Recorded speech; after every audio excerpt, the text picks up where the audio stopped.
What is the most exciting thing about international or global collaboration? How to prepare for a global education. The global education really gives you a life-changing experience. You go there and gain a specific knowledge and also immerse into the cultural environment of that country. What is the journey of a student who wants to go for an international student exchange program? Normally, there's a prerequisite. That means the student has to maintain a CGPA of 7. You have to identify the school you want to go, or you want to identify the country that you want to go. When it comes to students who are writing SOP, especially in the world where we do have AI. Nothing wrong in using AI, but the input to the AI has to come from you. Hello and welcome to Say Whaat podcast with SRM University-AP, where we bring you conversation with people shaping future of education, innovation and career. I'm your host Suleiman, a final year master's student, and joining me is Mr. Lakshmi Narasimhan, Director of International Relations and Higher Studies. Let's discuss building global career through international education at SRM University-AP. Welcome, sir. Thank you very much. Good morning, Suleiman. Good morning. So before we start, we'd like to know about you. What are your career journey from when you start working in international relations and education specifically? Thank you. I did my bachelor's electronics and communication in 1975. Then after graduating from the university, I went to United States for higher studies. And then I worked there for about 20 years in Bell Telephone Laboratories doing Unix operating system development. Then worked in Wall Street for about 3 years doing foreign exchange trading. Then worked in International Monetary Fund, Washington, D.C. as a Deputy Division Chief. After that, I came down to Singapore and joined National University of Singapore, Deputy Director. And I spent about 3 years over there, then took sabbatical and came to HCL Tech as the president of HCL Technologies for 2 years. Then went back to NUS, worked there for another 3 years. Then took another sabbatical, then came to Ramco Systems, the president of Ramco Systems for a couple of years. Then I went permanently to Singapore and worked there for about 10 years as the vice president of DHL in strategic development. Then I moved on to UK and worked as a Group Information Officer or Group Chief Information Officer for about 7 years in UK and then came back to India permanently. And then afterwards I joined SRM IST for about 3 years, 2.5 years or 3 years as a Director of International Relations, then moved on over here for about past 1 year as a Director of IRHS in SRM AP. That's an incredible career right there. And I guess that would be amounting to around 20 plus years of working around both this continent. Totally, I've got about 40 years of experience in internationally. Specifically in the education industry, I've been working for about 9 to 10 years, but I always been an adjunct faculty of various universities in US during my professional career. So I worked in what we call George Washington University, Georgetown University. I also at University of Maryland, College Park. So I worked as adjunct faculty, teaching some advanced courses in networking and operating system, and then came over here. Okay, that's really incredible. My next question would be, what is the most exciting thing about international or global collaboration to you, based on your perspective? I went through a metamorphism of changes throughout my life. When I was graduating with a bachelor's degree in India, there were no email. So everything has to be either typed or handwritten. Communication takes approximately about 10 plus 10 days. 10 days for arriving and 10 days. The round trip is so high, so we had to be very precise. And we didn't know much about all the universities. There is no Google, there is no search engines, there is nothing available. We have to go to the US Embassy library, get to know the schools, and then probably understand. It takes time. It took about at least a year for me to understand exactly what are the requirements to do to go abroad for higher education, like TOEFL, GRE, and other things. So it was really a very painful learning experience, but very rewarding experience. So I went through that. So I thought that probably when our chancellor asked me to come and work here in SRM IST as the Director of International Relations, it was really an interesting thing because I think it is very important to have a global education, to have a career, because every career is a global career. If you go back and look at it, there are many companies all over the world. Right now, they've got employees from New York, Canada, San Francisco, and then in India, Bangalore, Hyderabad, and everything. They also have in Japan and everything. So it's really a single company has got multiple divisions within that, and every division has got multiple working environment in each and every country. So unless you know how to work in a global workplace, it is very difficult for your survival or enhance your career very well. So in order to do that, you need to have a global education. So for me, a global education is a must for every student. And apart from that, how to prepare for a global education is also very important, because the global education really gives you a life-changing experience for the student, and also international research working for faculty gives very different career opportunities and also publishing papers. So it is important for us to look at both separately, and this is very important for a good global education. That's really nice. We'll guess you have been working at SRM University for 3 years at SRM IST and 1 year here with us. I want to ask you a very straightforward question. What is the main aim and goal of international relations and higher studies, if you have to just tell us in a brief? I think when I joined the university, I had a very clear vision with the help of the senior management, or we call the vice chancellors and the deans of the university, to really make sure that we play a major role in shaping the education and the career of Indian students who are studying at SRM University. In the beginning IST, now in AP. What is that really that we can do in IRHS or in IR? We can do multiple things. An international education doesn't mean that he has to go there for higher education only. There's no need. He can go for higher education. He can go for semester abroad program. He can go for immersion program. He can go for internship. He can do either remotely or this thing. So there are many ways you can skin a cat. You can do this international education very differently. And we provide all the opportunities depending upon the student's profile, and also depending upon where he wants to go and how he wants to take his education as well as his career. That's a very interesting one. And one of the terms you use here, and also one of the terms that is being used mostly, student exchange, faculty exchange, and research collaboration with other. How can you explain those terms in brief, starting from exchange program or student exchange in terms of international relations? If you look at the IR department, the way we do it is we have a foundation, which is really the Memorandum of Understanding between universities. The Memorandum of Understanding really provides many ways of engaging with the university, both at the student level as well as at the faculty level.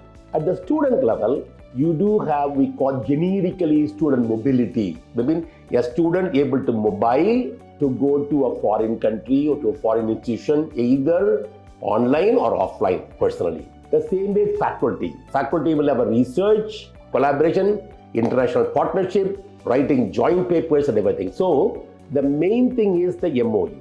The MOU establishes that both the universities think that we can work on these areas. So we have an understanding. Then we have got student mobility as one slab. Second is international, that is we call faculty mobility is another slab. In the student mobility vertical, we call the pillar. We will have semester abroad program. We will have a pathway program. We will have an international transfer program. Then we have an immersion program. We have got the international internship program. These are the 5 things we do have under the student one. In the faculty pillar, we do have very clearly what we call international research collaboration, where they jointly do research or they visit each other. Second thing is to write a paper, research paper, and publish it in a research journal jointly together. Or you also have an international conference that you can do it. So these are the ways in which the faculty can work together within the 2 universities, and the other way is the student. So this is the way we do things. And MOU is the foundation for everything. Yeah, which is the Yes. memorandum of understanding between the universities, our university, and also whatever university you are collaborating. The next question I would like to ask you is, what is the journey of a student who want to go for an international student exchange program, let's say an Indian student or even an international student who comes to India? Okay. Can you give us a kind of a brief journey he have to go through from starting to end? First, let us talk about the semester abroad program. Let us talk one by one. Semester abroad program. Where for a semester abroad program, normally there's a prerequisite. That means the student has to maintain a CGPA of 7 and he should not have any arrears. So during the second year or third year, or sometimes rarely in fourth year or final year also, the student can opt to go for a semester abroad program. Say for example, if you want to go, we call here odd and even semesters, because, and also in US and other countries they call fall and spring semesters.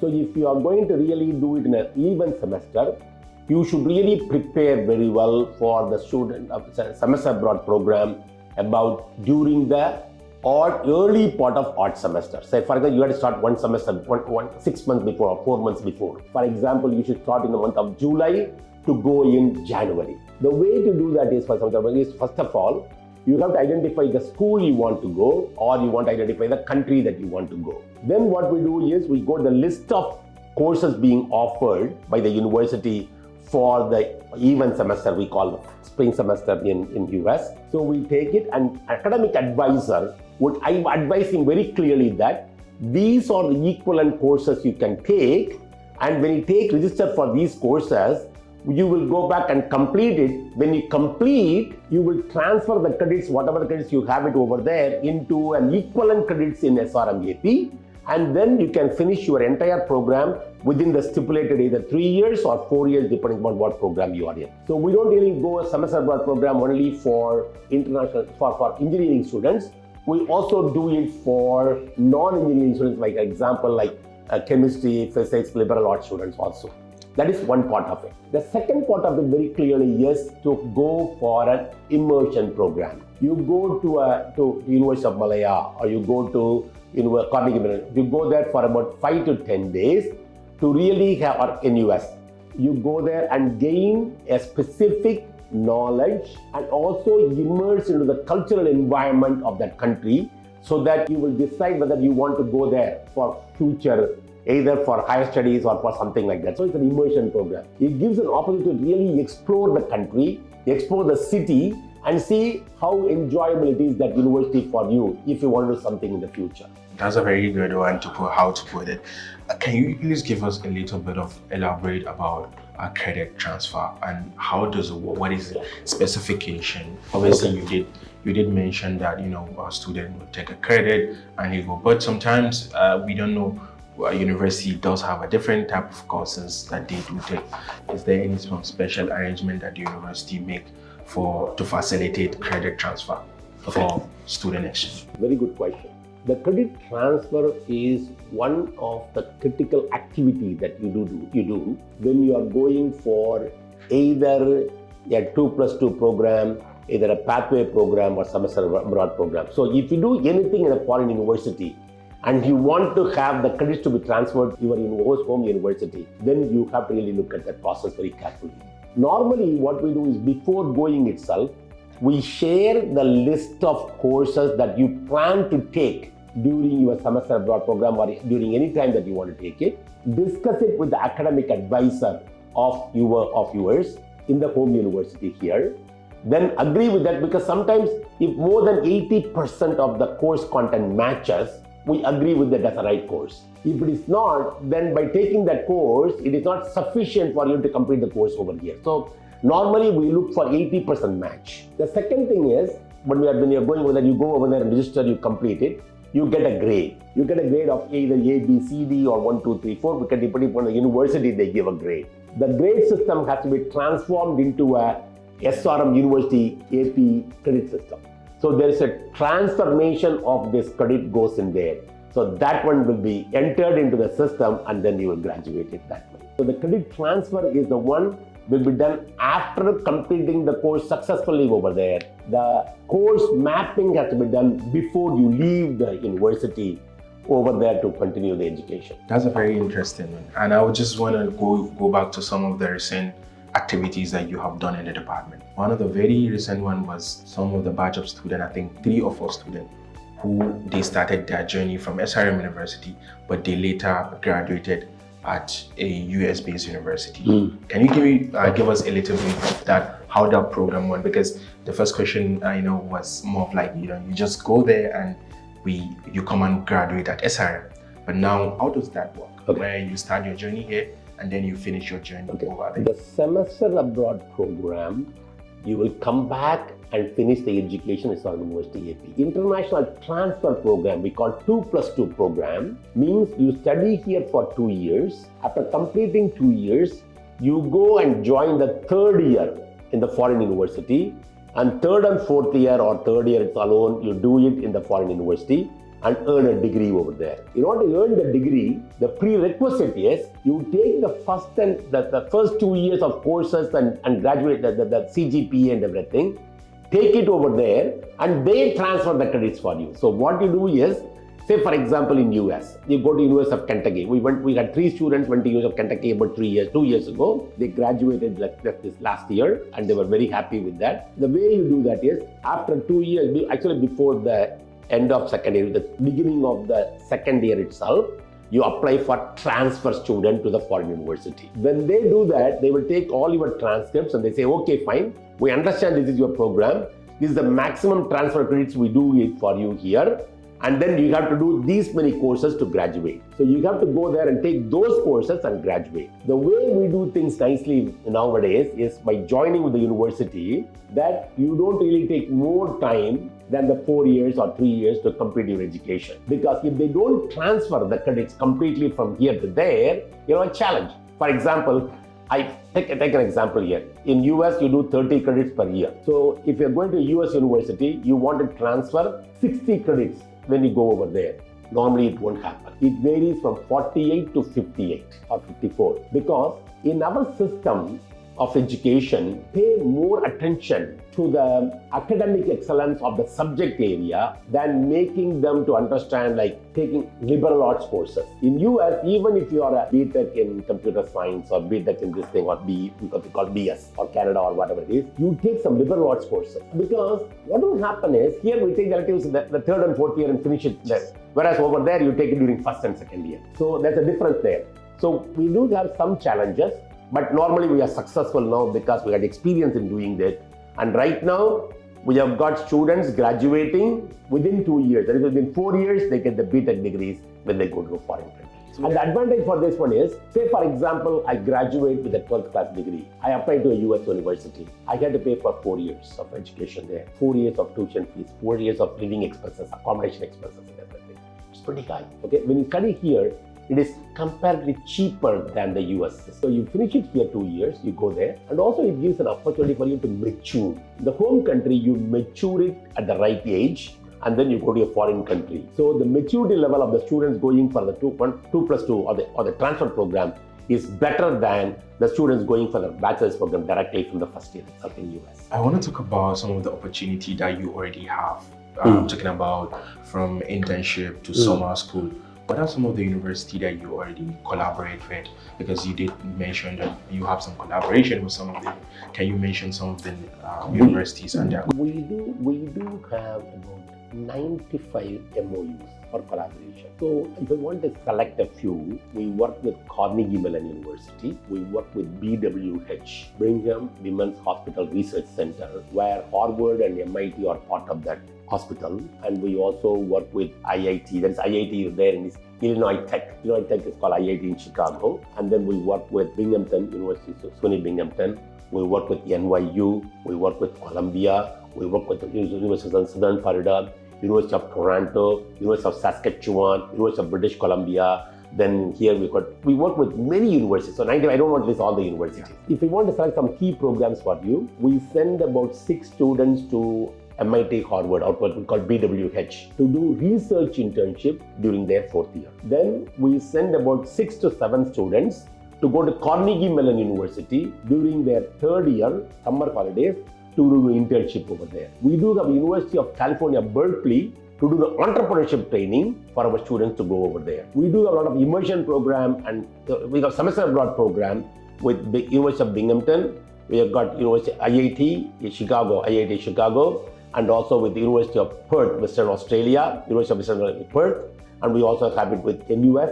We have it with Monash University. We do have many universities, semester abroad program, especially University of Malaya, UTP. We have few universities in Malaysia also. Yes. So we send students over there. So some of the relationship we do have is they don't charge for the semester. We also give waiver from paying the fees for us because we want to encourage students to go for semester abroad program. So we waive the tuition fees and also living expenses when they go for that. So we will not charge them. Sometimes they pay, sometimes they do not pay. So that is what it is. And if you want to look at it, we have got approximately about 150 students go for semester abroad program in a year for both the semesters. We have got about 200 immersion and internships or 250 in a year. And we do about 70 students go for higher studies for MS and PhD. And we also have about, say, 3 or 4 students go for the ITP program and 3 or 4 students go for the pathway program. A pathway program means they complete the bachelor's degree here,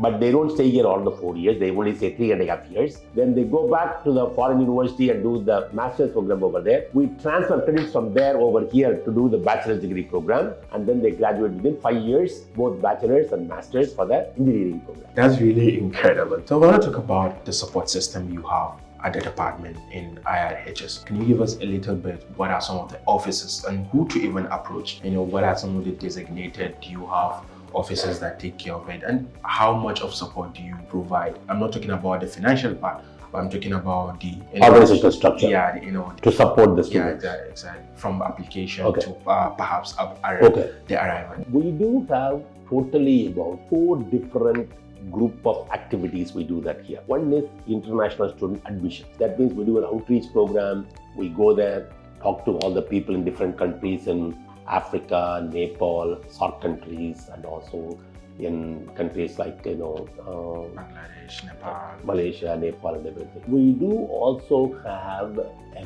good support for receiving the applications, counseling the application, process the application, and everything. So there is one group takes care of international admission. There's a second group called mobility, student mobility. That group takes care of, there is a couple of people take care of the semester abroad program, the 2+2 program, and the pathway program. Another couple of people will take care of the immersion program and internship program. Then we have got another group called for higher studies. So they go for higher studies after graduating from here with a B.Tech or a B.S. or whatever it is. Then they go for higher studies to foreign university. There's a person who will really make sure that the foreign students coming over here or foreign faculty coming over here are all abide by the laws of the India and the formalities, the registration formalities of foreign students and everything taken care of by one student, one person. That's called FRRO.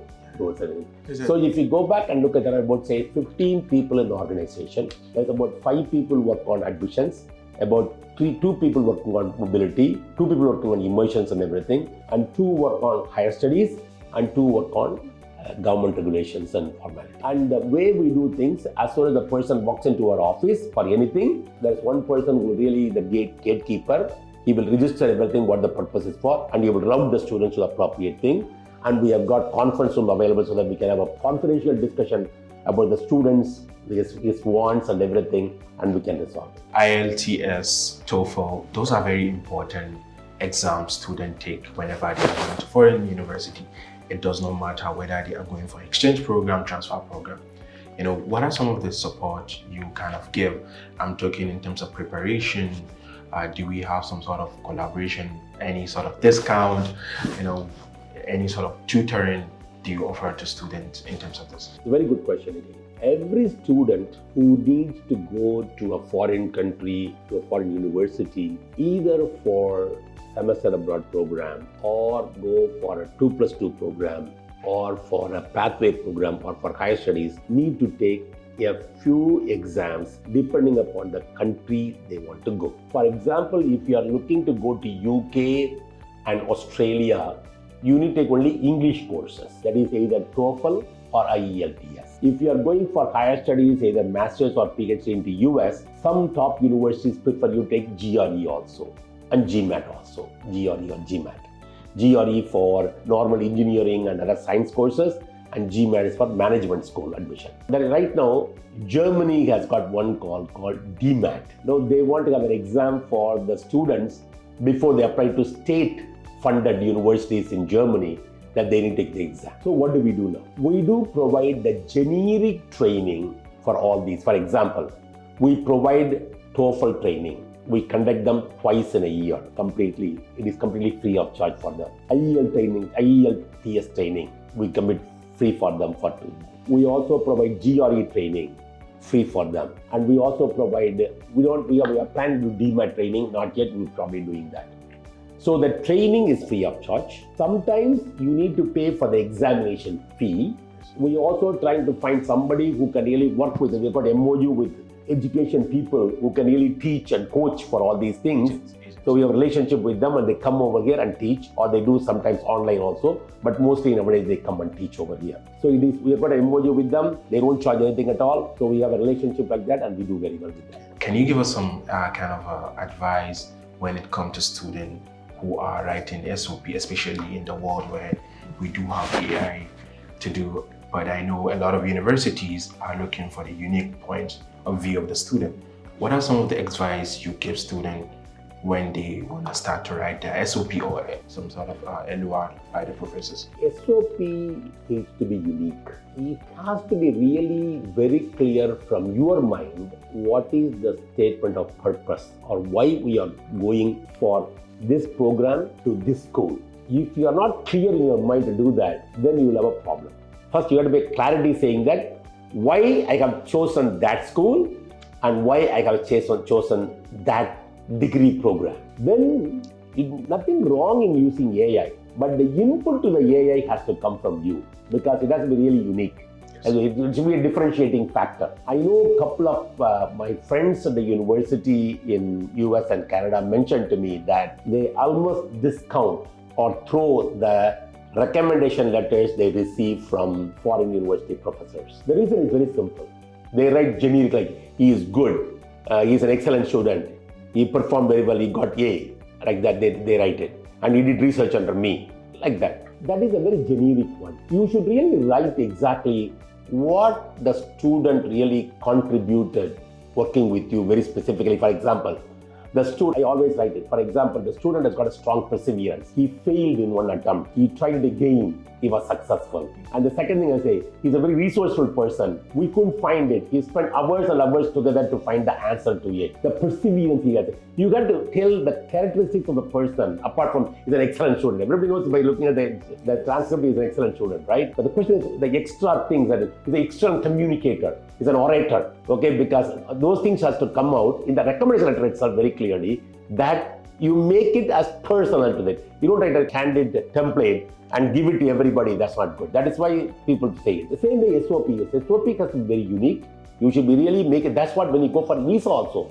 See, when you go for visa, not everybody gets into Harvard and MIT or CMU, right? They go to some average universities also. The first thing the visa officer will look at you is, why have you taken that school?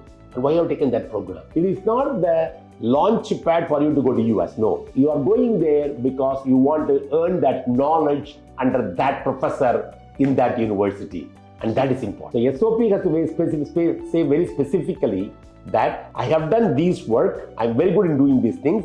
I'm going to work under this, I want to work under this professor doing these activities. And that is why I want to come over there and study over there. That's very, very specific. And you can use AI, but you cannot use AI template and put it over there. You got to say these are the things I want to say in the AI, and the AI will do it, clean it up for you. That's all.